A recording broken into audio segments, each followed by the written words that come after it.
Hello everyone, my name is Mansamusa and welcome back to my channel. Today we're back with another video in Advance Wars by Web. And we're going to be starting a new series today. It's a series I'm hoping to create called the OneTurn series. The main goal of it is to kind of condense all the greatness of an Advance Wars by Web replay down into some shorter form content. So hopefully this video is around kind of in that 5 to 10 minute standpoint or a landmark. And we're going to be covering just a single turn of this game between Clone and Poland. This was a high funds tier 1 match on the map Tiger Hunt, and we'll go into a little bit more about the details of this game in a second. But I want to show just the exact power of a single turn in Advance Wars, how much the game can change in just one turn, and specifically how very strong COs and their powers related to them, like Eagle and his Lightning Strike, can absolutely turn the match of the game. So this game is going to be presented through the POV of Poland. I'm going to be mainly talking about his turns and what he did on a specific day. But I will have a future video coming talking about Clone's response, because, kind of spoiler alert here, Poland's going to have a really great turn, but equally down the line, I think just one day later, Clone has an equally great response. So I think both POVs are worth covering, and I'll be covering Clone's response to this turn on a later video. With that being said, let's quickly talk about this map for a second. This, like I said earlier, this match was played on Tiger Hunt. Tiger Hunt is a high funds map with kind of an interesting layout. It's a standard left-right engagement here. You see Poland here on the right, and then Clone over here on the left. But it's also a very high income map. You can see there's, I don't even know how many cities, but just a bunch of cities strewn across this map. I don't know the equal income count off the top of my head. But very high city count, lots of income. That's going to work well both for Sensei and Eagle. Sensei, because of his powers, you spawn infantry or mechs on cities. So having a bunch of cities out on the map means you're going to be spawning even more infantry, even more mechs, and getting even higher unit count, which is Sensei's whole idea. He wants to be oppressive with units, get super high unit count, make it so you have to fight through tons of walls to get to any of his valuable units. So this is going to work very well for him. And it also works well for Eagle because of the high income. You can get a very strong and very powerful army. And the larger and more powerful your army is, the more impactful that Lightning Strike becomes, because all that army gets to move twice. That's why Eagle is only tier 2 in standard, where the income is lower and you're going to have fewer and less powerful units, but tier 1 in high funds. He's much stronger in that format for these reasons. And on a map like Tiger Hunt with high income, Eagle becomes even stronger. In addition, another thing that's going for Eagle here is that this map can kind of become a little bit stally, both because it's a left-right format instead of a mixed-based scenario where you may see more engagements, and also because of these mountains down here in the south and in the north, and a little bit here, these mountains in the center. All of this kind of heavy terrain between the forests and the mountains in this area is going to make it so that you can't really push that deep into the opponent. You're not going to necessarily see a bunch of troops around this base. The most you're going to see kind of pushed in is around these cities, maybe, from the left to the right, from that perspective. And for this reason, it's kind of hard to really overwhelm Eagle before he gets his Lightning Strike. Like, he's absolutely going to get it at some point, and that turn will be devastating for him. So this map works well for both COs. It's a great map for both, but I think Eagle actually benefits slightly more from it than Sensei. The other thing I would say about this matchup before we get into it that is an advantage of Eagle, and again why he's tier 1 in high funds but only tier 2 in standard, is because there's so many units and such powerful units, losing these units is going to build up a lot of powers quickly. There's going to be a bunch of powers, both normal and super CO powers for Sensei in this game, and obviously a bunch of Lightning Strikes for Eagle. And you're going to get him basically once every 3 or 4 turns maybe, just because there's going to be so much army out there that losing it is going to charge up your VAR very quickly. Again, this is why Eagle is generally a higher tier in high funds, but on this map specifically, because of how the engagements kind of happen all at one time, because of the stalling nature of the map, it's going to work even better for Eagle and Poland in this match. One last thing before we get into this replay, I'm announcing a new email I'm going to be having on this channel. It's going to be posted here on the screen. It's mansamusaytreplays, I think mansamusaytreplays at gmail.com. And that's essentially for you guys to send me any of your games in the future. I'm going to be trying to cast more games as we come into the new year here. both standard long format replays that I've done in the past and in this OneTurn series. So if you have either of those, either a really exciting game or just a really spectacular turn that you would like me to cover, go ahead and email that game to me at this link below. Make sure you send either the link to the game if it's active or just recently finished on the site, or a download of the replay itself. That way I can put it into the replay viewer and cover the match. With all that being said, let's hop right into this game, Clone versus Poland on Tiger Hunt. And like I said, we'll be going to just this single turn here, which is day 20 for Poland. So I know it's a little bit jarring going from a blank map here to what these two players have reached at day 20 of this match. But let's quickly talk about the board state here. So we can see that just right off the bat, Poland and Clone have about the same income, 46,000 for Eagle and 48,000 for Sensei. That's about what you would expect. Sensei is by far the more aggressive CEO in this matchup. He needs to be the one that's forcing this battle. The longer this match goes on, the better it's going to be for Eagle. So he definitely wants to have an income advantage over Eagle. It only being 2K, which is just one city in high funds, is actually very good for Eagle, for Poland in this match. But overall, Sensei still has the advantage, which is what he needs to have in this game. If you look at unit count and unit value, you can see that Poland is actually very far behind, 26 units to 46 units, and losing 100,000 value compared to his opponent. And you might look at this and think, oh, Poland's lost the game. Like in a standard match, this would be an immediate resign, like the game's over. There's nothing you can do. But in high funds, this is, especially when you're going up against Sensei, who can just spawn units at the press of a button with his powers, you're going to lose the unit count. You know that going into the game. You're never going to have a unit count lead. And unit value is also going to be pretty substantially behind for that same reason. But the reason why Eagle is so strong is because of the power turns that he can have, and especially the significance his Lightning Strike can have. So before we get into this turn, I'm just going to pull up Eagle's profile real quick. You can see it on the screen here. You can see his day-to-day powers are that his battlecopters are generally stronger. That's going to come into this turn a little bit. He also has weaker naval units, which is we're not going to talk about. It's not important. His standard power, I think, just gives extra attack power to his battlecopters and other air units. Never use this. It's not a good power. You should always be waiting for your Lightning Strike. And then finally, the thing this whole turn is going to be about is the Lightning Strike. So we can see what this power actually does. It allows all of Eagle's units to move on the same turn, essentially to have a double turn besides his infantry. And this allows him to do very, very cool things. Number one, stuff like his indirects can move and shoot. So they can move on one turn, pop Lightning Strike, and then shoot. It's basically breaking the game. No other CEO in the entire game can have that power.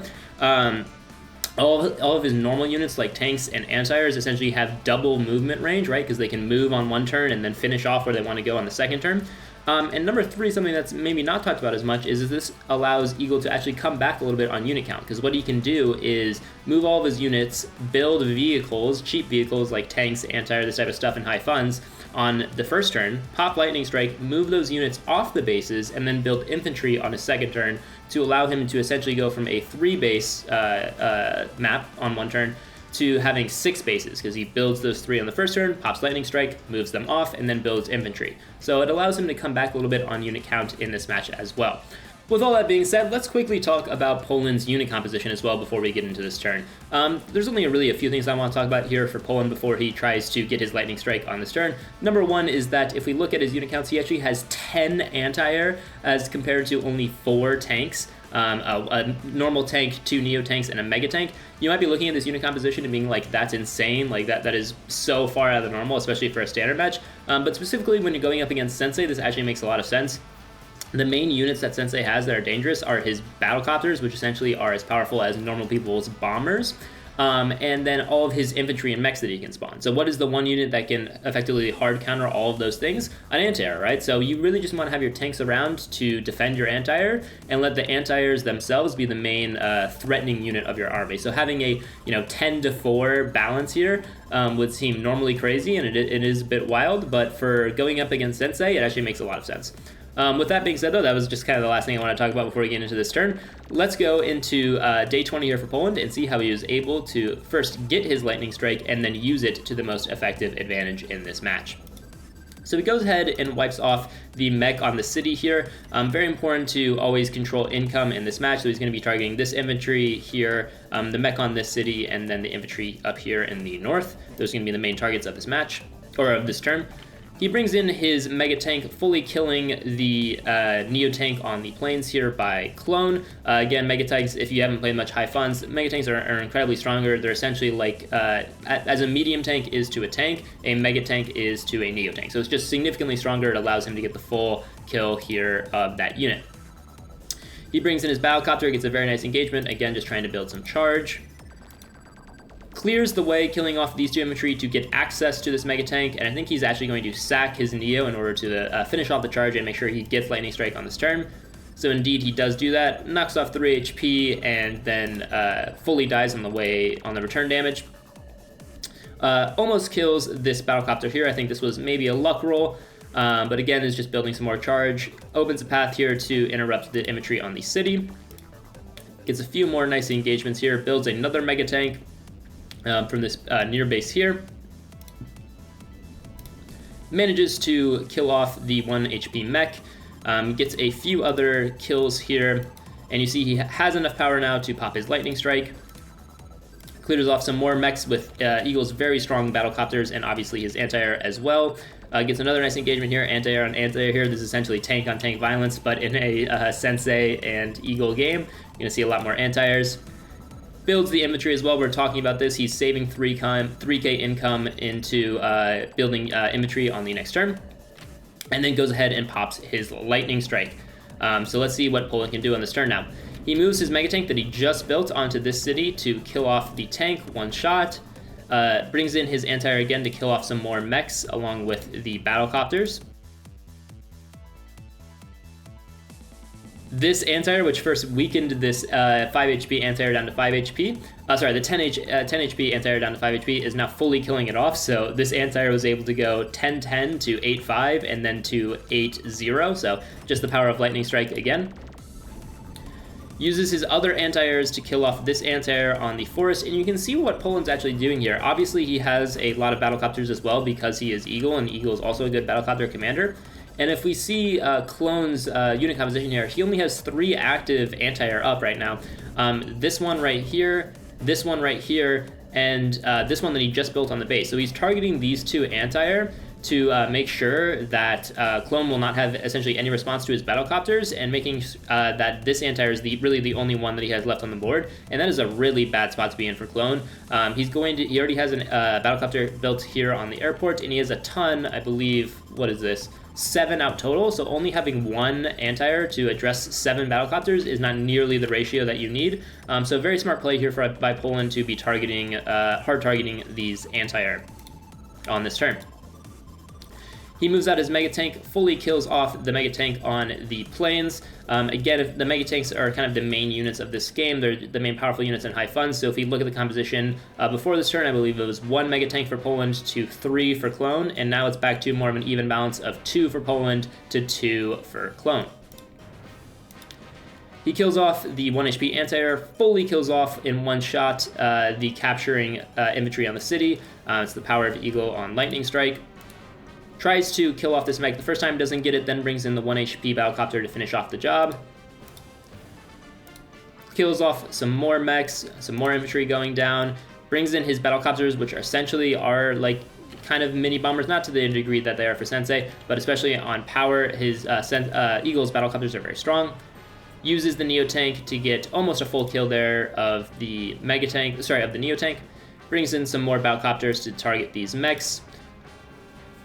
Again, targeting the anti-air, is able to fully kill it off, essentially sacrificing this anti-air, but again, that's a deal that Po1and is going to take. Moves out his final anti-air, and we see the turn finally end for Po1and. So let's just look at exactly how much damage was done on this turn. Clone went from, I believe, 46 units and around 300,000 unit value on the day before this to 23 units and 150,000 value. That is literally half his army that was just deleted in one turn. Po1and killed 23 units in a single turn. That is the power of Eagle on Lightning Strike on this map, and really in any map in high funds, and that is why Eagle is tier 1 in high funds. He's just super, super dangerous because of how powerful units generally are in high funds matches. Mega tanks, the proliferation of anti-air, and the proliferation of battlecopters and neotanks as well. You just have so many powerful units, you can kill a bunch of your opponent's units on a single turn with Lightning Strike. If we also look at board control here, he was able to kill off the infantry capturing here and here. I believe this infantry actually wasn't capturing, but he was able to clear off the infantry on the city itself. He's also gotten good control of this city here.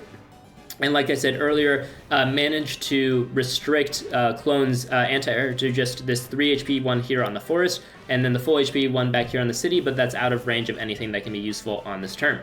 In addition, in the north, he's killed off a bunch of dangerous Neo-tanks and Mega-tanks in this area, gotten very nice positioning for his own Mega-tanks, and in general has just gotten some good board control of this area. Not necessarily going to be trying to flip some of these cities, but at least stopped the immediate danger that Sensei was presenting, and is in an advantageous position to stall this game further, wait a few more days, and again, that's going to just work better and better for Poland in this game. As he gets his army bigger and bigger, his Lightning Strike is just going to become even more devastating on the next time he's able to pop it.